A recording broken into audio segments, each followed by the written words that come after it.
frappée par la foudre. Chapitre 7. Je dois réciter mon monologue d'Ophélie pour le rôle de Gertrude parce que c'est le seul rôle que je connaisse. J'y mets autant d'émotions que je peux. Ce n'est pas trop difficile. Le comportement bizarre d'Éric m'a donné la chair de poule et je me demande si je ne deviens pas folle moi aussi. Je n'ai pas à faire beaucoup d'efforts pour divaguer comme Ophélie. Je chante même les parties que chante Ophélie. J'improvise un air et y colle les mots. Je suis surprise quand tout le monde applaudit à la fin de mon audition, comme pour Madeleine. Je me sens bien pour une fois.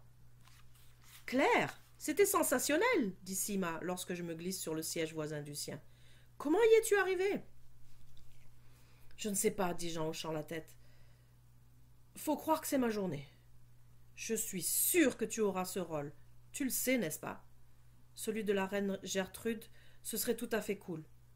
Non, celui d'Ophélie. C'était toi la meilleure. Honnêtement. Mais je ne veux pas ce rôle. Ce rôle devrait aller à Lucie. Mais elle n'est pas ici, n'est-ce pas? Dit Sima. Détends-toi, Claire. Qu'est-ce que tu as? Tu n'es pas responsable de ce qui est arrivé à Lucie. Alors pourquoi est-ce que je me sens coupable?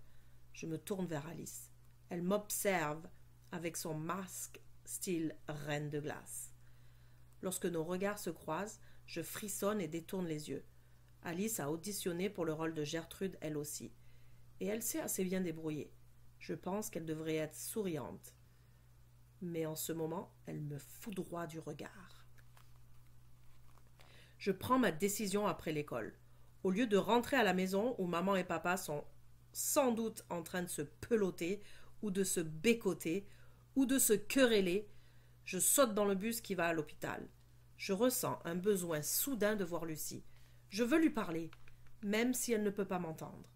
Lucie et moi n'avons jamais été proches, seulement des camarades de classe qui échangent parfois quelques mots. Je ne la considère comme une rivale que depuis ma fixation sur Éric et sur le rôle d'Ophélie.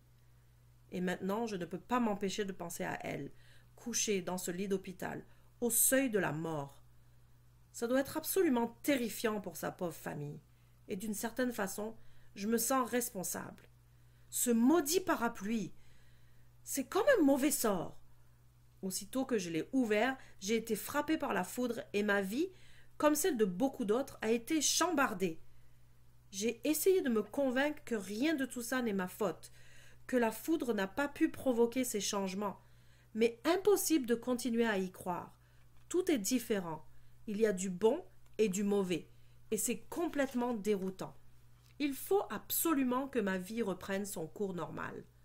Ça ne m'étonne pas que quelqu'un ait jeté ce parapluie à la poubelle. Je me demande si la vie de cette personne a été aussi perturbée que la mienne en ce moment.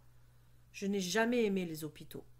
L'odeur de désinfectant, les voix basses et angoissées. Dans chaque corridor, un patient branché sur une intraveineuse avance d'un pas chancelant, comme s'il allait s'écrouler. Tout le monde a l'air triste et abattu. C'est ce qui me décourage devant les portes coulissantes.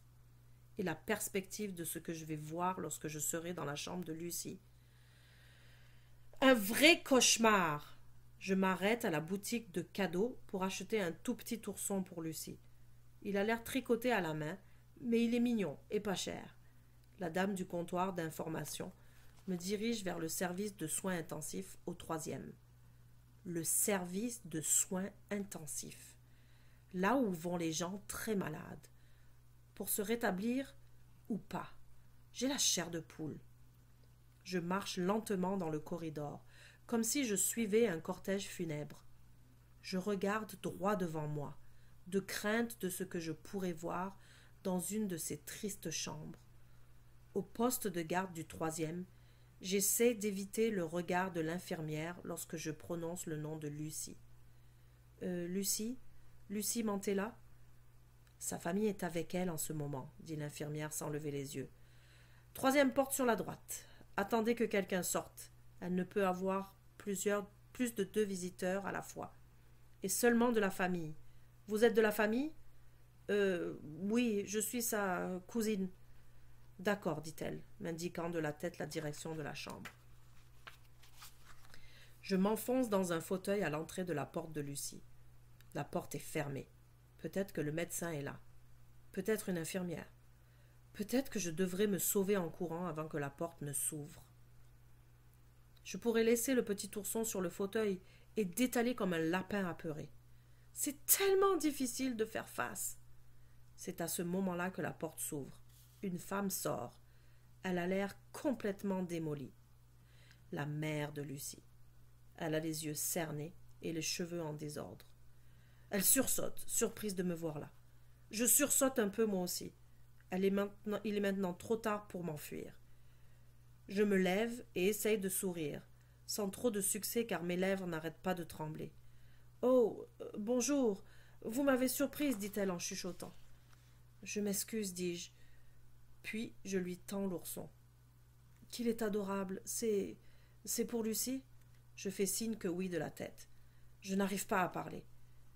Mais qui es-tu? Demande madame Mantella. Sa voix est douce et aimable.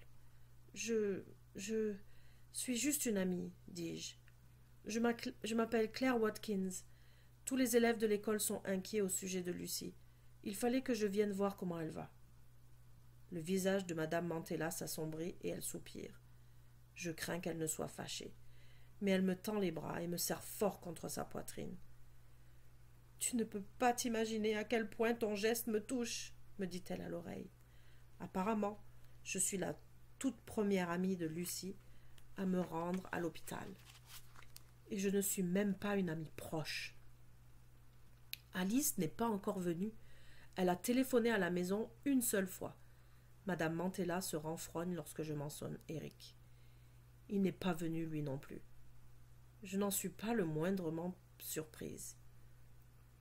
C'est parce qu'ils ont tous peur, m'explique madame Mantella. Ils ont peur de ce que je pourrais dire, peur de me voir pleurer. 2 grosses larmes se mettent à couler lorsqu'elle dit ça. Et qui n'aurait pas peur, ajoute-t-elle. C'est une situation difficile pour tout le monde. Puis elle me serre la main. Je sentais qu'il fallait que je vienne, dis-je en chuchotant. Parce que je crois que tout ça est ma faute, chuchote une petite voix dans ma tête. Tu es bien brave d'être venue, dit-elle. Je regrette que tu ne puisses pas entrer tout de suite. Le médecin est là, et ils font des tests. La bonne nouvelle, c'est que son état est stable, dit-elle avec un faible sourire. Il y a 50% des chances qu'elle s'en remette, tu sais. Je pousse un profond soupir. C'est la meilleure nouvelle que j'ai entendue depuis longtemps. Nous nous levons toutes deux, et elle me serre de nouveau dans ses bras. Je lui dirai que tu es venue, Claire, et je ne manquerai pas de lui donner cet ourson, dit madame Mantella. Elle sera si heureuse de savoir que tu es venue aujourd'hui. Puis elle disparaît derrière la porte de la chambre de Lucie.